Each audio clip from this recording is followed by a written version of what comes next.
At 10:47 on the morning of March 6, 1944, Hauptmann Heinz Bär spotted the bomber formation 20,000 feet above Magdeburg.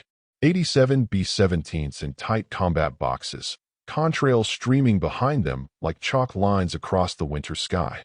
He'd flown 420 combat missions, shot down 220 Allied aircraft. He knew exactly what would happen next. 32 years old, 8 years in the Luftwaffe, 16 confirmed kills against American heavy bombers. The pattern was always the same. American bombers crossed into German airspace with fighter escorts. P-47 Thunderbolts, maybe P-38 Lightnings. The escorts turned back at the German border. Fuel exhausted, range spent. Then German fighters closed in. Messerschmitt Bf-109s and Focke-Wulf 190 as tore into the unprotected bomber streams. 20 B-17s down. 30, sometimes 40 in a single raid. American bomber crews called it running the gauntlet. German pilots called it target practice. Bär checked his fuel gauge. Plenty for a 30-minute engagement. He keyed his radio. Achtung, Amerikanisch Bomber über Magdeburg. Prepared to engage when escorts turned back. He waited. The American escorts would turn back. They always turned back. The escorts didn't turn back. Bär watched through his gun sight as sleek silver fighters stayed with the bombers. Not P-47s. Different profile. Longer nose. Bubble canopy. He'd seen intelligence reports about a new American fighter. North American P-51 Mustang. Powered by a British Rolls-Royce Merlin engine. The reports said it was fast. The reports said it handled well. The reports didn't say it could fly to Magdeburg and back. Magdeburg was 350 miles inside Germany. Round trip from England, over 700 miles. No American fighter had that range. Impossible. The laws of physics didn't allow it. Fuel capacity, engine consumption, combat maneuvering, all the calculations said American fighters couldn't escort bombers this deep. Bär watched the silver Mustangs circle the bomber formation. Still there. Still protecting. Still impossible. He pulled his Messerschmitt into a climb, positioning for an attack run on a trailing B-17. A P-51 broke formation, dove to intercept. Bär had seen this before. American fighters would make one pass, maybe two, then break off to preserve fuel for the return flight. He'd wait out the attack, then close on the bombers. The Mustang didn't break off. It stayed with him through a 4G turn, through a climbing barrel roll, through a 6-minute dogfight that burned fuel like water. Bär's Messerschmitt was faster in a dive. The Mustang was faster in level flight. His aircraft could climb better. The Mustang turned tighter. After 8 minutes of combat maneuvering, Bär checked his fuel gauge again. 40% remaining. He needed 35% minimum to reach his base at Bernburg. He broke off the engagement. The Mustang didn't pursue. It climbed back to rejoin the bomber formation. The bombers continued east toward their target. The silver Mustang stayed with them. Every single one. Bär landed at Bernburg 90 minutes later with 10% fuel remaining. He'd never burned fuel that fast in combat. Fighter versus fighter engagements consumed more fuel than bomber interceptions. The American pilot had forced him into exactly the kind of fight that burned maximum fuel. Then the American had returned to escort duty while Bär limped home on fumes. In the ready room, other pilots reported the same experience. The new American fighters had range. Real range. Deep penetration range. They could escort bombers to Berlin and back. That changed everything. If you want to see how the P-51 Mustang destroyed the Luftwaffe's greatest tactical advantage, hit that like button. It helps us share more forgotten stories from the war. Subscribe if you haven't already. Back to March 6, 1944. The day the Luftwaffe discovered it had been fighting the wrong war. For 2 years, German fighter tactics had exploited one fundamental weakness in American bombing strategy. Heavy bombers flew in defensive formations. Overlapping fields of fire from 50 caliber machine guns. Tight combat boxes where each bomber protected the others. On paper, the formations looked invulnerable. In practice, they were slaughter pens. American escort fighters had limited range.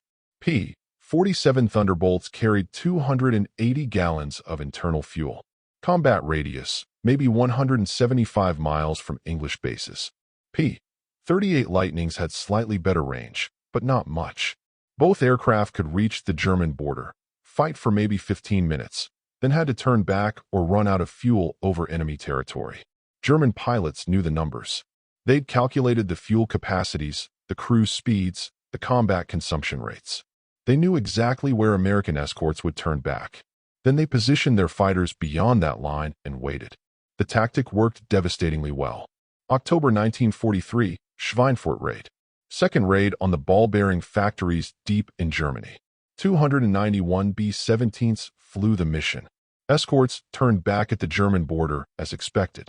German fighters intercepted the unescorted bombers. 60 B-17s shot down. 600 crewmen dead or captured. 594 aircraft damaged. The 8th Air Force called it Black Thursday. German pilots called it vindication of their tactical doctrine.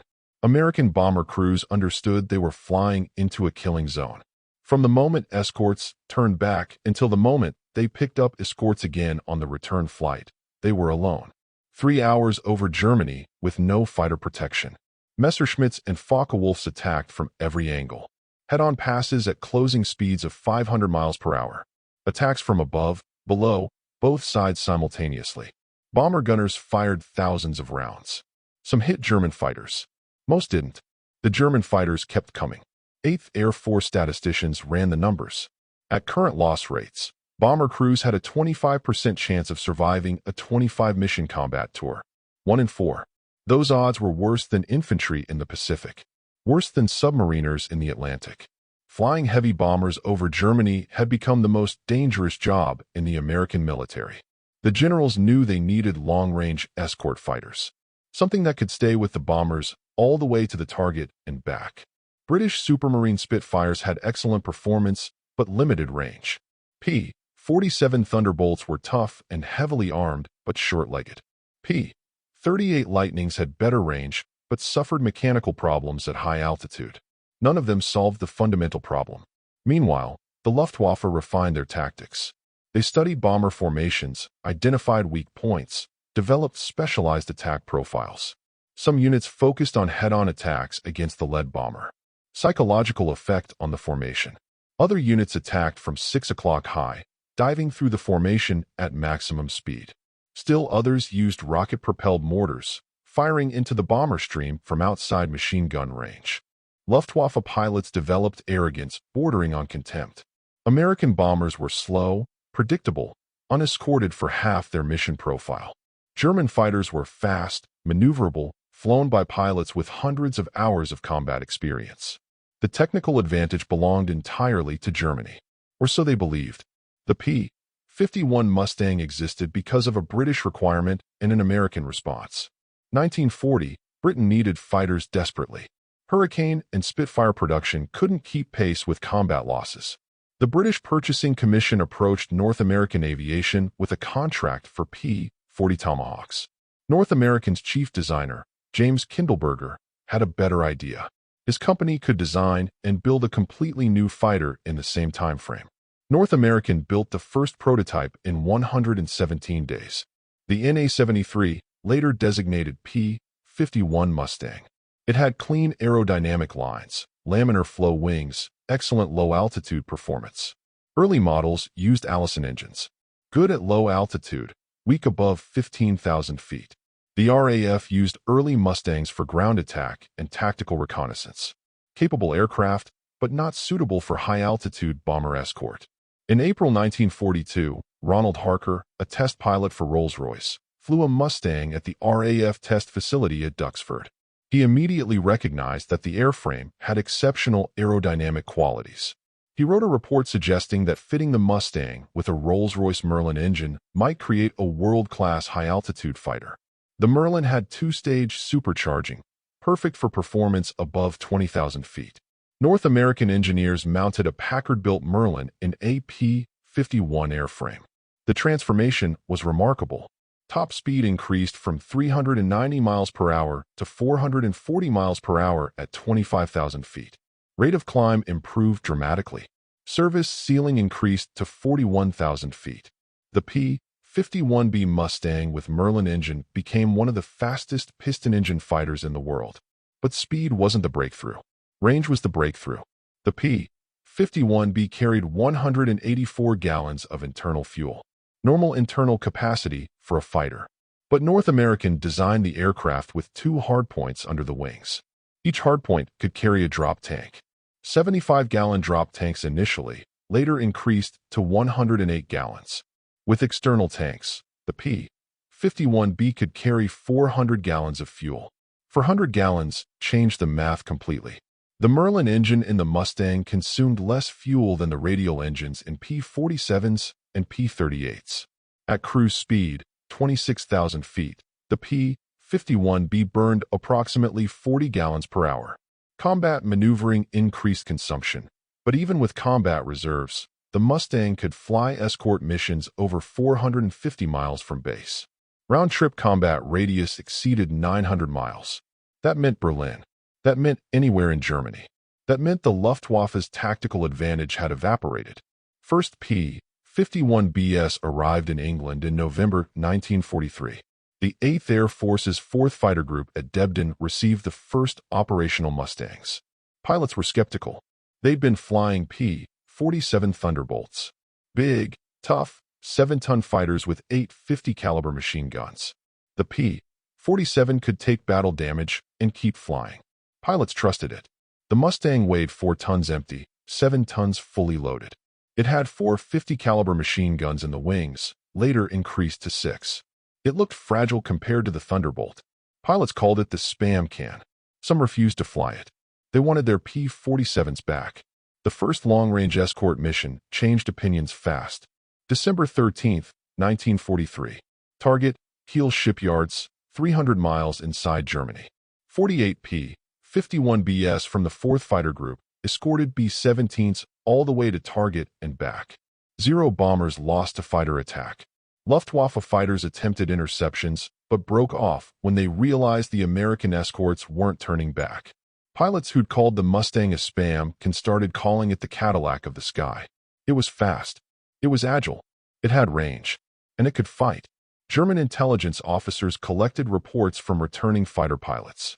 The reports described a new American escort fighter with unprecedented range. Some intelligence analysts dismissed the reports as exaggeration.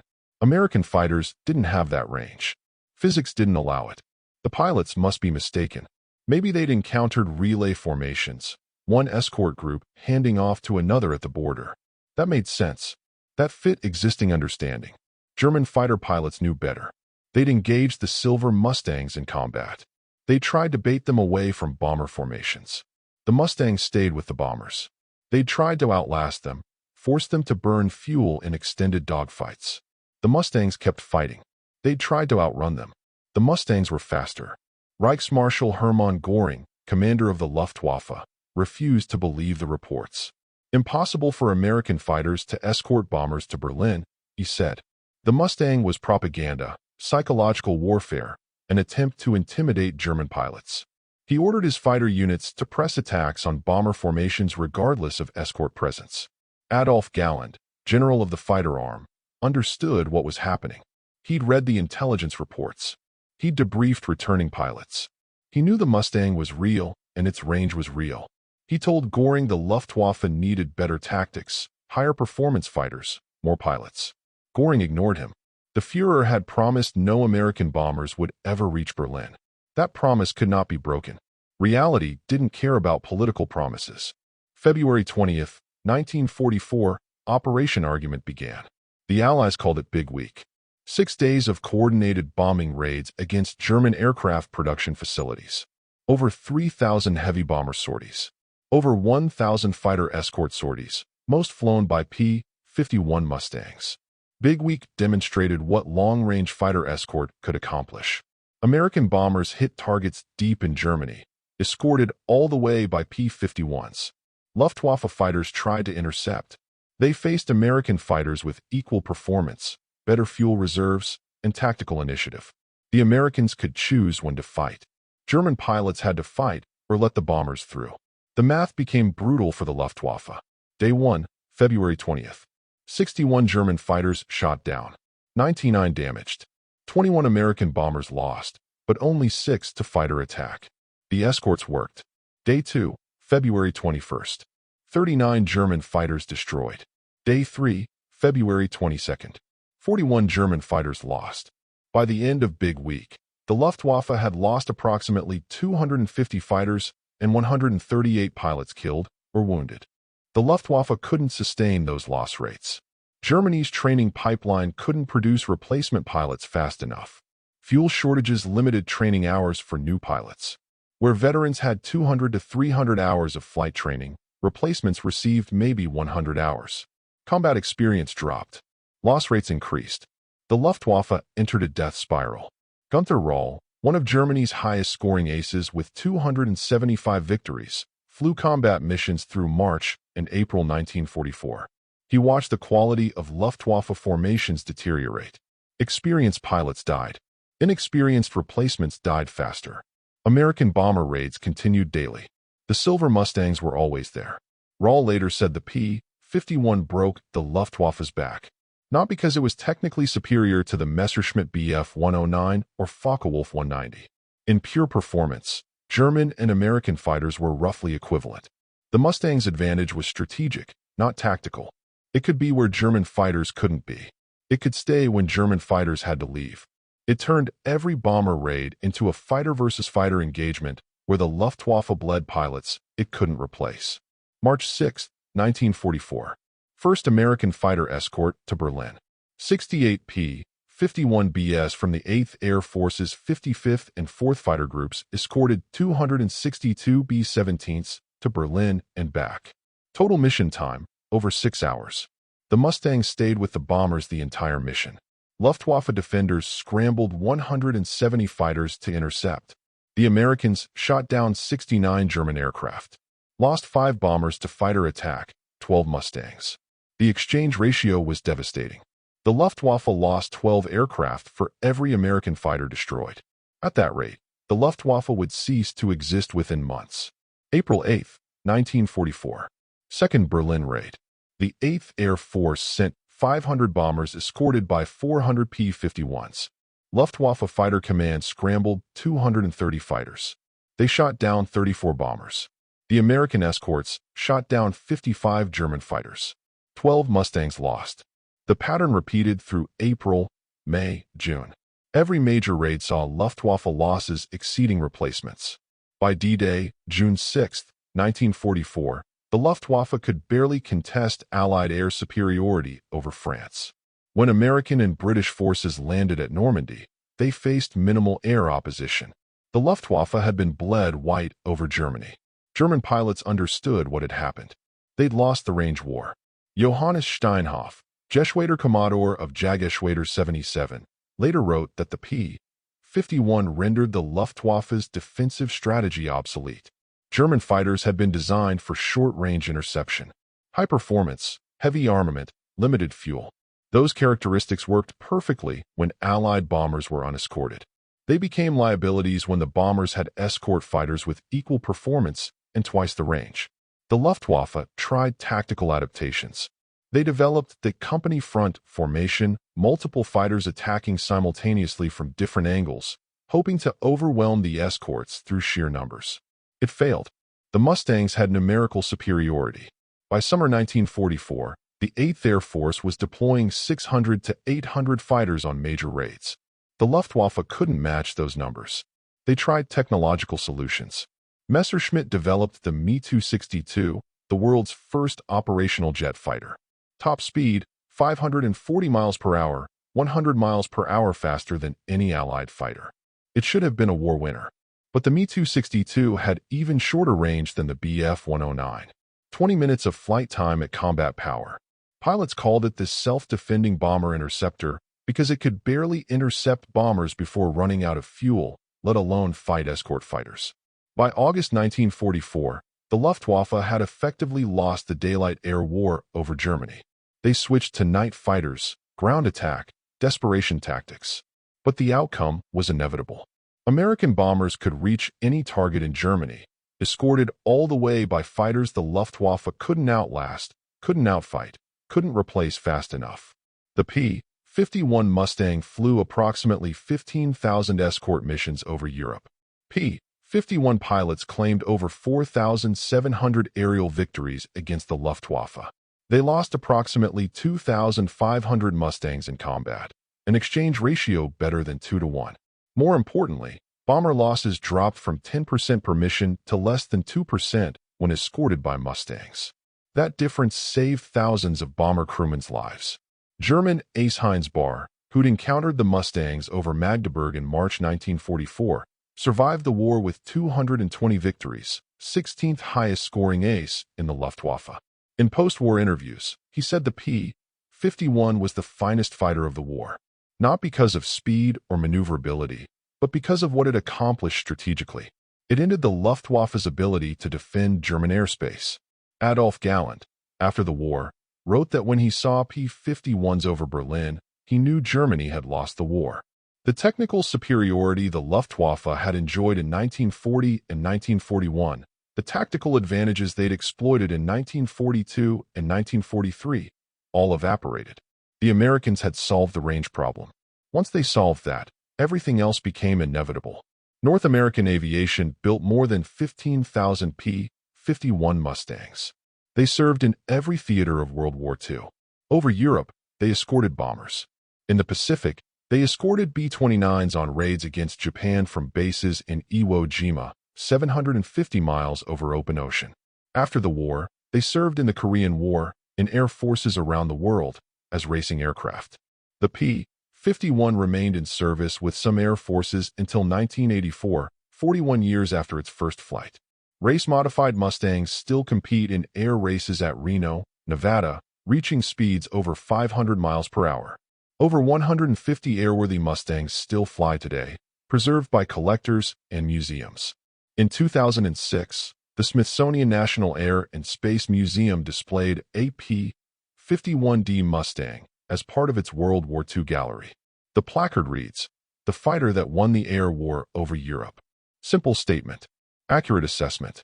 The P-51 exposed a fundamental weakness in German air defense strategy.